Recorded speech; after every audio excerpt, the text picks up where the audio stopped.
Sebuah film berjudul Maharaja tahun 2024. Tenang, ini bukan film India yang biasa Anda kenal. Tidak ada joget-joget, tidak ada slow motion yang keterlaluan. Ini adalah tentang kisah seorang tukang cukur yang punya tenaga kuat. Sekali dia pegangan, maka tangannya tidak bisa dilepaskan meskipun ditarik oleh puluhan orang sekalipun. Penasaran? Langsung saja pasang handsfree, simetriskan pusar bahan, kencangkan celana dalam. Selamat menonton dan cekicrot.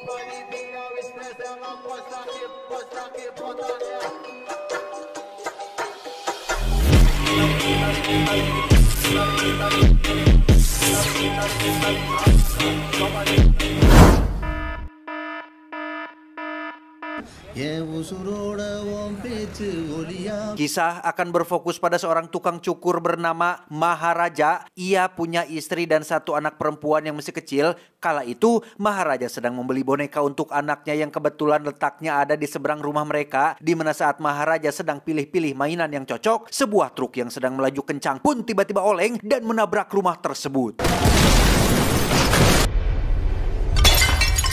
10 tahun kemudian sejak tragedi itu, Amu, anak perempuan Maharaja, berhasil selamat berkat tempat sampah besi yang bertuliskan Use Me yang jatuh tepat mengurung dan melindungi Amu pada waktu itu, di mana saat ini Maharaja dan Amu sudah pindah rumah ke tengah sawah yang letaknya sangat jauh dari jalan raya. और मेरे पापा हर शुक्रवार को लक्ष्मी को नहलाते हैं, तिलक भी लगाते हैं.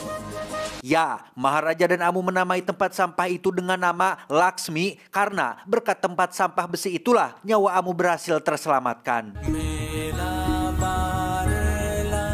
Maharaja sendiri masih bekerja sebagai tukang cukur di tempat si paman. Aktivitasnya hanya bekerja, jemput anak, dan pulang ke rumah. Sampai suatu hari, Maharaja dipanggil kepala sekolah setelah Amu dilaporkan telah berbuat nakal dengan mencampur alkohol pada minuman para guru dan terancam akan dikeluarkan.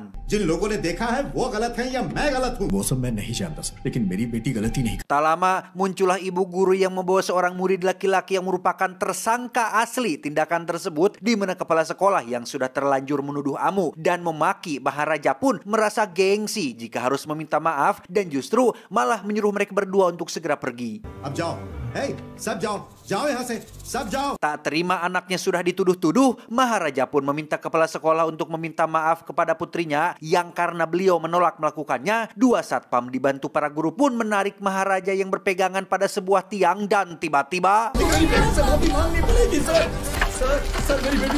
मैंने गलती की है बेटी. Singkat cerita, beberapa hari setelah kejadian itu, Amu pamit pergi berkemah di luar kota bersama guru dan teman-teman, di mana Maharaja mengantarkannya sampai naik bus dan saling dadah satu sama lain, seolah berat membiarkan putrinya pergi tanpa didampingi. Suatu malam, entah apa yang sudah terjadi, seisi rumah Maharaja pun terlihat sudah berantakan dengan Maharaja yang terbaring pingsan, sampai akhirnya muncul seekor ular kobra yang masuk ke dalam rumah, melewati tubuh Maharaja dan tak sengaja membangunkannya. Keesokan paginya Maharaja pun mendatangi kantor polisi setempat untuk melaporkan kejadian semalam, yang alangkah terkejutnya Pak Polisi dan kita semua yang menonton saat mendengar pengakuan Maharaja yang mengatakan bahwa telah terjadi perampokan yang dilakukan oleh 3 orang pencuri, bukan uang atau perhiasan. Para perampok itu mencuri sesuatu yang jauh lebih berharga, yaitu Laksmi, si tempat sampah keramat. क्या करेगा? क्या करेगा? क्या करेगा? नहीं तो मैं. Sama seperti sebelumnya, ketika kemauan Maharaja tidak dipenuhi, ia akan terus memohon tanpa henti sehingga membuat Pak Polisi marah, di mana Maharaja kembali berpegangan pada kayu yang menempel di dinding, dan inilah yang terjadi. Ya, rak penyimpanan pun roboh termasuk satu gentong berisi ular kobra yang entah sejak kapan berada di sana. Semua orang pun berlari keluar kecuali Maharaja yang dengan santainya menenteng si ular dengan tangan kanannya.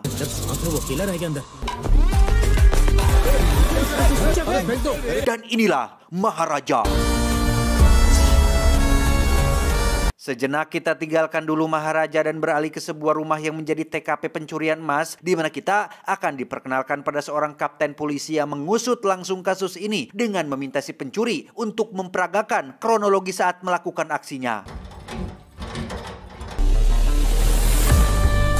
Selesai melakukan rekonstruksi, pemilik rumah pun memanggil kapten setelah mereka menyadari jika emas yang dikapten kembalikan adalah emas palsu. Kapten pun memanggil si pencuri dan memaksanya untuk memberitahu di mana emas aslinya. Namun si pencuri tetap kekeh bahwa hanya emas itulah yang ia ambil, sehingga kapten yang merasa dipermainkan pun menjadi marah kepada si pencuri, termasuk pemilik rumah yang dianggap telah bersekongkol untuk mempermainkan pihak kepolisian.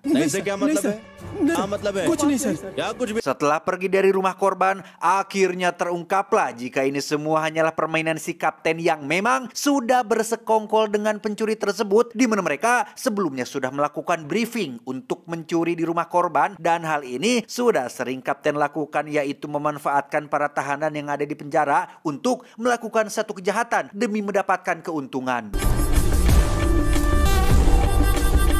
Tak dimakan sendiri, kapten memberikan sebagian hasil keuntungan emas tersebut untuk diberikan kepada istri dan anaknya si pencuri, lantas tetap membawa si pencuri kembali ke penjara sampai proses hukum selesai dijalani.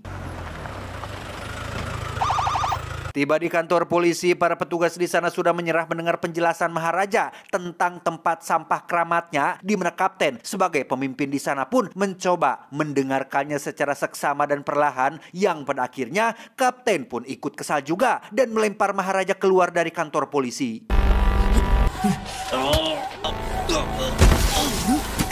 Tak lama, Maharaja pun kembali lagi sembari menunjukkan uang sebanyak 500.000 rupiah atau sekitar 92 juta rupiah hanya untuk sekedar tempat sampah, yang tentu saja tindakan suap di depan umum seperti ini langsung kapten tolak dengan sebuah tamparan keras. Dan ya, kapten dan dua anak buah pun terlihat berada di rumah Maharaja. Beliau tentu saja tergoda dengan uang sebanyak itu, tapi ya tidak di depan semua orang juga ngasihinnya. Demi 92 juta rupiah, kapten dan anak buah pun tampak serius mengusut kasus hilangnya sebuah tempat sampah, sampai akhirnya mereka tak sengaja menemukan buku tabungan berisi senilai 1 juta rupiah atau sekitar 184 juta rupiah, dan semakin bersemangat untuk menemukan tempat sampah yang hilang tersebut. चलिए 5 में 2 और जोड़ देता हूँ, आपको पूरे 7 लाख रुपए दूंगा. Kapten langsung menugaskan satu petugas untuk berkeliling mencari tempat sampah yang persis sama dengan tempat sampah milik Maharaja yang sebelumnya sudah difoto. Dan tentu saja hal itu bukanlah perkara mudah, karena tempat sampah itu sendiri usianya sudah 10 tahun dan kemungkinan sudah tidak diproduksi lagi.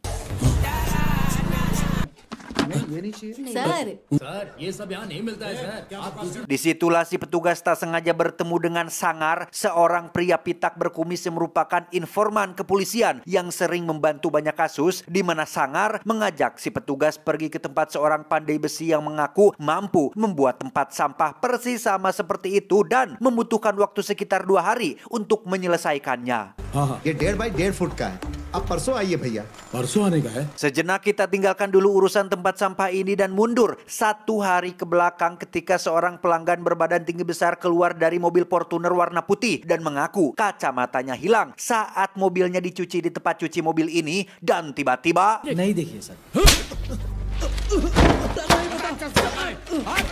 tak lama muncullah Rajo, salah satu karyawan yang bertugas antar jemput mobil pelanggan, di mana si jagoan berbadan gempal ini pun langsung menghajar Rajo dan mengancam akan menjebloskannya ke dalam penjara. Rajo ternyata adalah mantan narapidana yang punya nyali besar. Hal itu dibuktikan ketika ia datang sendirian ke kafe tempat si jagoan biasa nongkrong dan menghajar si jagoan beserta semua teman-temannya hanya seorang diri.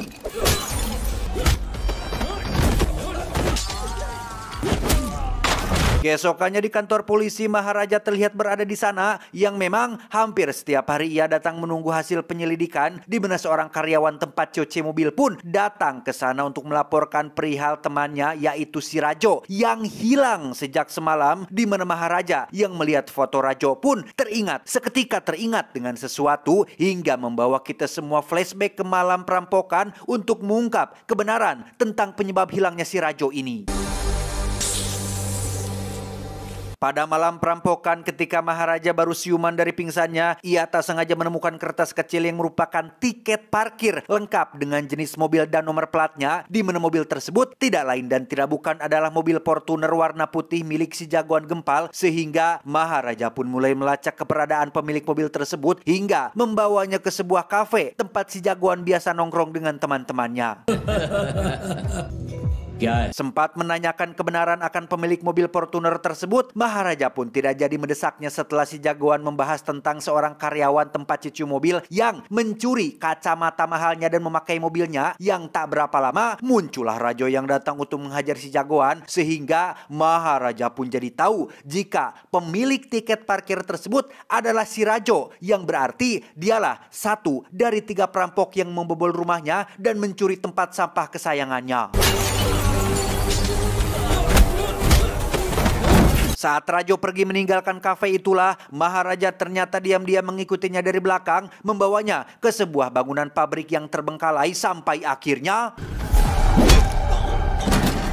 Rupa-rupanya bangunan pabrik ini adalah markas Rajo dan teman-teman premannya yang biasa mereka pakai untuk minum-minum, di mana mereka menahan tubuh Maharaja dengan sebuah kunci Inggris dan menyuruh salah satu preman untuk memotong lengan tangan kanannya, tapi tiba-tiba...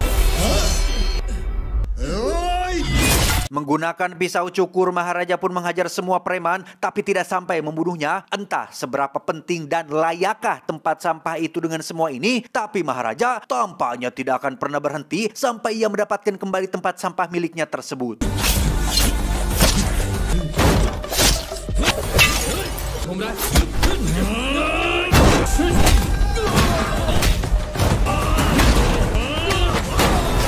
Maharaja pun melemparkan Rajo dan menancapkannya pada besi di belakang, di mana Maharaja hanya ingin tahu siapa 2 orang lagi yang ikut terlibat dalam pencurian di rumahnya. Rajo tidak memberitahukan siapa namanya, ia hanya memberitahu tentang salah satunya yang merupakan polisi yang ada di daerahnya. Entah orang yang siapa yang dimaksud. Rajo keburu membuat Maharaja tersungkur dan segera naik motor untuk kabur. Namun Maharaja dengan cepat mengambil sebilah parang dan menebas leher Rajo hingga kelapanya terputus.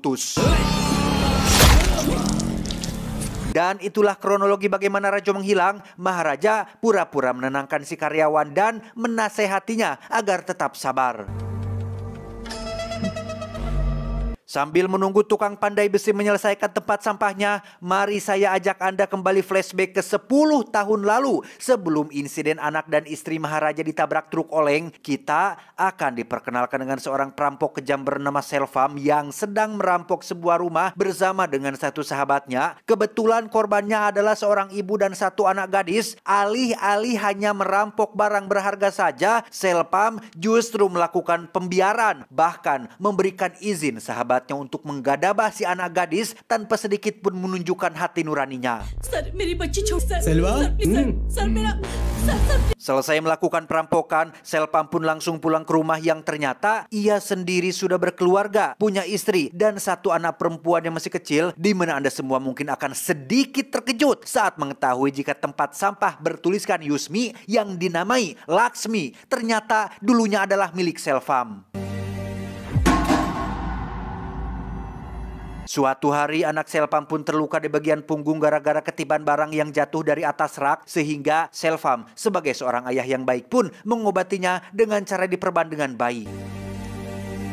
Beberapa hari kemudian, Selvam dan istri terlihat mendatangi toko perhiasan untuk membeli kalung emas sebagai hadiah ulang tahun putri mereka yang masih kecil. Mereka tertarik dengan 1 kalung berlogo telapak kaki yang dikelilingi oleh berlian merah langka yang pastinya harganya sangat mahal. Si istri sempat tidak setuju, tapi Selvam tetap membelinya karena memang punya uang hasil perampokan yang tidak diketahui oleh istrinya, yang karena butuh waktu untuk memasang berliannya, Selvam pun diminta untuk datang lagi besok. उस दुकान में इतनी महंगी चेन लेना जरूरी था क्या? हमारे पास जितना है उतने में ही ले लेते। चाहे कितने भी करोड़ लग जाएं। Keesokannya Selvam kembali ke toko perhiasan untuk mengambil kalung pesanan dan ia terlihat sangat senang dengan hal itu, yang karena hari ini adalah pesta ulang tahun putrinya. Si istri pun terlihat memberitahu semua tetangga untuk datang ke rumahnya sekaligus menelepon Selvam dan menyuruhnya untuk merapikan brewoknya yang sudah jemros.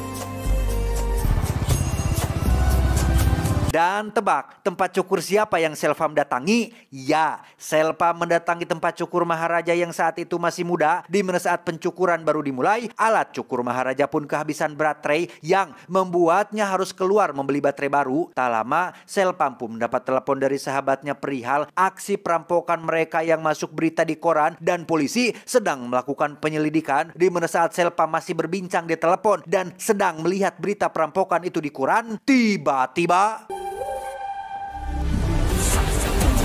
ya, entah Maharaja sempat mendengar perbincangan itu atau tidak, namun Selvam terus menatap Maharaja saat dia sedang bekerja, juga memberikan bayaran lebih dengan maksud sebagai uang tutup mulut, namun Maharaja menolaknya. Sesampainya Selvam di rumah dan pesta akan segera dimulai, si istri memberitahu tentang kalung berlian yang Selvam ambil ternyata tidak ada di dalam kantong. Dan tebak di mana kalungnya? Ya, kalung itu ketinggalan di tempat cukur dan Maharaja disuruh si paman untuk mengantarkannya sesuai alamat yang tertera pada kertas pesanan kalung tersebut. Ya, जो करना जाके कर. Dan sungguh suatu kebetulan yang sangat luar biasa saat Maharaja datang bertepatan dengan para polisi yang akan menangkap Selvam dan kawan perampoknya, sehingga secara tidak langsung Selvam mengira jika kedatangan para polisi ini adalah ulah dari Maharaja yang sudah melaporkan ia dan temannya.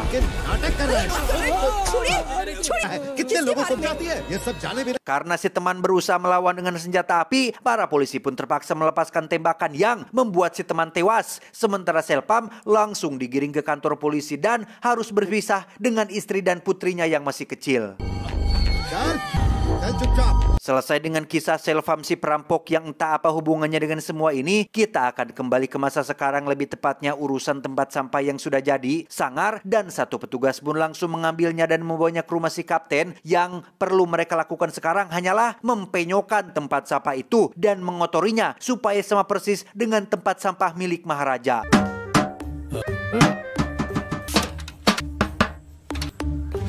Setelah tempat sampahnya sudah sama persis, kini kapten hanya perlu mencari seseorang yang mau berperan jadi pencuri. Ia menghubungi satu persatu mantan napi kenalannya, namun mereka semua tidak ada yang bisa. Apalagi setelah mendengar jika barang yang dimaksud hanyalah sebuah tempat sampah yang tidak berharga. वो एक कचरे का. हेलो राजमानिकम. Hey, jawab do. Karena tak ada yang mau berperan jadi pencuri, Sangar pun mengajukan dirinya setelah mendengar imbalan yang ditawarkan, sehingga tinggal satu hal lagi yang harus dipersiapkan, yaitu detail kejadian perampokan yang terjadi pada malam itu, di mana kapten menyuruh satu petugasnya di kantor polisi untuk meminta Maharaja menceritakan ulang kronologi kejadiannya dengan telepon yang terhubung langsung ke mereka bertiga. O head, record हो रहा है ना? हाँ रिकॉर्ड हो रहा है ना भाई. Disinilah semuanya akan terungkap. Di sini pula lah kita akhirnya akan mengetahui apa yang sebenarnya terjadi, bahwa insiden terjadinya pencurian itu terjadi tepat saat Amu sudah pulang dari acara kemah, bertepatan saat Maharaja baru pulang dari tempat cukur. Amu lebih dulu sampai, masuk ke dalam rumah, mengganti pakaian tepat saat ada 3 pencuri yang terdiri dari Rajo, Selvam, dan satu lagi adalah si Sangar itu sendiri. Selvam menghajar Amu sampai babak belur, yang semua ini dilakukan sebagai bentuk balas dendam Selvam terhadap Maharaja yang membuatnya harus dipenjara selama 10 tahun dan memisahkannya dari istri dan anaknya. Sembari menunggu Maharaja pulang, Sangare mengaku istrinya sedang berada di luar kota dan belum menyentuh perempuan pun izin untuk astagfirullah. Anda semua pasti sudah pahamlah di mana Selvam yang sedari dulu selalu tidak peduli apapun yang dilakukan oleh temannya pun mengizinkan Sangar untuk melakukannya, tidak hanya 1 kali tetapi 2 kali, dan itu sangat-sangat mengkoplokkan dan membuat kita semua yang menonton menjadi sangat emosi melihat ini. Setelah beberapa saat menunggu Maharaja yang tak kunjung pulang, Selvam pun jadi kepikiran untuk membalas dendam dengan cara lain, yaitu membiarkan Amu sekarat agar Maharaja bisa merasakan penderitaan dan rasa sakit yang selama 10 tahun ini ia rasakan. चलो चलो. Tak lama setelah Selvam dan kawan-kawan pergi, Maharaja ternyata terlambat pulang karena mencari sepatu baru yang cocok untuk hadiah kepulangan Amu putrinya, yang alangkah terkejutnya dia saat sampai di rumah dan langsung membawa Amu ke rumah sakit. Setelah Amu mendapat perawatan, Maharaja kembali ke rumah, mengamuk dan mengacak-acak seisi rumah. Bahkan luka yang terdapat pada telinganya pun ia buat sendiri, saking marahnya Maharaja terhadap apa yang menimpa putri kesayangannya. Tak lama setelah putrinya sadar, Amu pun meminta Maharaja ayahnya untuk mencari tahu siapa orang yang telah melakukan ini kepadanya, bukan untuk apa-apa. Amu mengaku hanya ingin berbicara langsung kepada orang tersebut yang dalam hal ini jelas adalah Selvam dan kawan-kawan, dan ingin mengetahui apa yang telah Amu atau ayahnya perbuat sampai-sampai Selvam tega melakukan hal ini kepadanya. Dan faktanya, Laksmi alias tempat sampah yang selama ini dianggap hilang ada di bawah ranjang Amu dan sengaja diletakkan di sana oleh Maharaja sendiri. Mendengar cerita Maharaja tentang pencurian tempat sampahnya, Sangar secara tidak langsung jadi teringat dengan aksinya bersama Rajo dan Selvam yang memang ceritaan barusan cocok sekali dengan kronologi yang mereka lakukan pada malam itu. Hanya saja ada sedikit cerita tambahannya, yaitu tentang tempat sampah yang dicuri yang sebenarnya tidak pernah ada kaitannya sama sekali. Sehingga Sangar yang tadinya bersedia berperan jadi pencuri pun tiba-tiba mengurungkan niatnya, tapi si kapten terus memaksanya. उल्लू की तुम मेरे बारे में तो अच्छे से जानता है ना? नहीं सर। एक कान के नीचे दूंगा, कान का पर्दा फट जाएगा। Keesokan paginya, kapten langsung membawa Sangar menuju rumah Maharaja untuk melakukan rekonstruksi di tempat kejadian perkara, di mana Sangar terlihat sangat gugup memperagakannya karena takut Maharaja menyadari kejadian yang sebenarnya.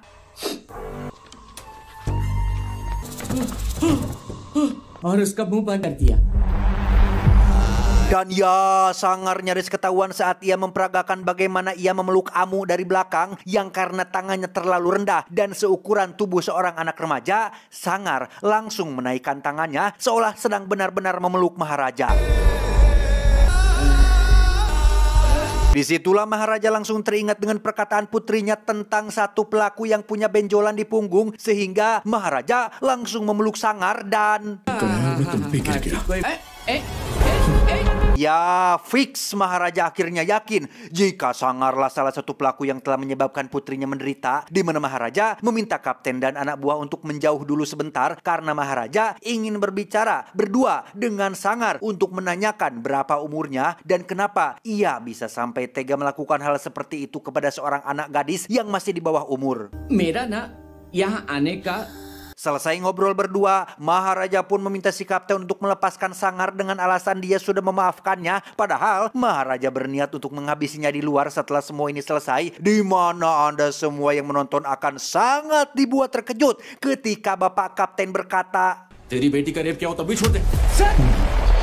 ya, kapten ternyata sudah mengetahui aksi bejat Sangar dari laporan kedua polisi yang mengusut kasus kematian Rajo di pabrik bekas. Mereka menemukan ponsel milik Rajo tepat saat Sangar meneleponnya dan berhasil menemukan keterkaitannya dengan kasus Maharaja yang putrinya mengalami pemerkosaan oleh para perampok. Kapten memberikan golok kepada Maharaja dan mengunci rumahnya dari luar. Meskipun dikenal sebagai seorang aparat yang korup, kapten juga merupakan seorang ayah yang punya anak gadis seumuran anaknya Maharaja, sehingga apa yang ia lakukan saat ini adalah sebagai bentuk kekesalannya sebagai seorang ayah apabila kejadian seperti ini menimpa keluarga mereka. भाई मुझे माफ कर दो, मुझसे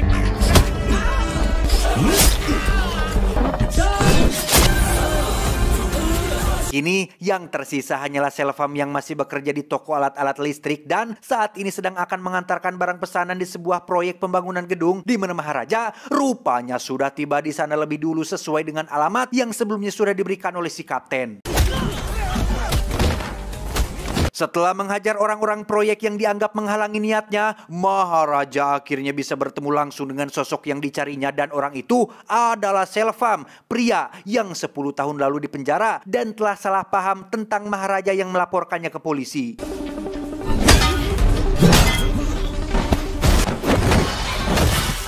Karena masih syok dan merasa bersalah atas kejadian salah paham itu, Maharaja pun tidak melakukan perlawanan ketika Selvam menghajarnya. Namun mengingat Amu putrinya jadi korban, Maharaja akhirnya bangkit dan berhasil membuat Selvam tak berdaya.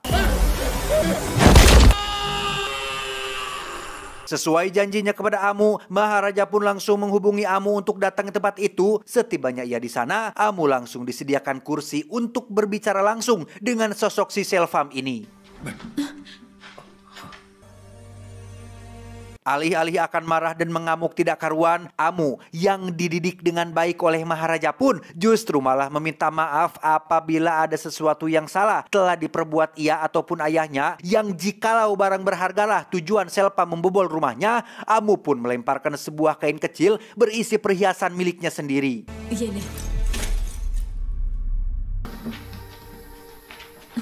Disinilah plot twist sesungguhnya akan terungkap dan mungkin Anda semua akan terkejut berkali-kali lipat saat melihat jika salah satu perhiasan itu ada kalung berlogo telapak kaki yang dikelilingi oleh berlian merah, di mana kita akan langsung dibawa flashback lagi ke waktu di mana Selvam baru saja digiring ke penjara. Kala itu Maharaja dan sang istri beserta anaknya yang masih kecil pun mendatangi rumah istri dan anaknya Selvam dengan maksud untuk mengembalikan kalung berlian yang tidak sempat Maharaja kembalikan. Melihat anak Selvam yang masih kecil dan seumuran dengan putrinya, Maharaja pun pergi ke toko mainan yang terletak di seberang rumah hingga terjadilah insiden truk oleng yang menewaskan mereka semua.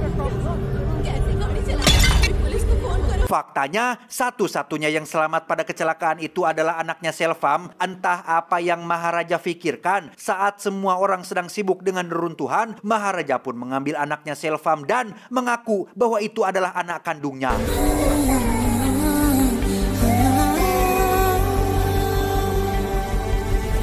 Selvam pun menjadi semakin yakin setelah melihat bekas luka di pundak Amu yang didapat dari kejadian waktu barang di dapur menimpanya waktu kecil, sehingga sungguh hancur sangat hati seorang Selvam yang secara tidak langsung telah menghajar putri kandungnya sendiri dan merusak masa depannya. Di mana saat Amu sudah agak jauh, Selvam pun bersujud di bawah kaki Maharaja dan memohon agar pertemukan lagi ia dengan Amu untuk meminta maaf secara langsung. Tapi Maharaja menolaknya, dan ini sepertinya adalah karma untuk Selvam yang di masa lalu sudah banyak melakukan kejahatan dan perampokan, bahkan melakukan pembiaran saat temannya menggadabah para korban.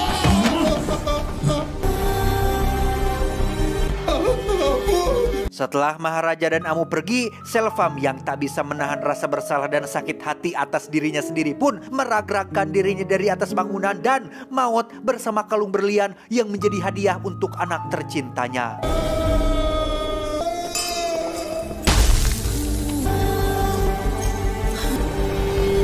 Tamat ending yang super duper mengplot twistkan.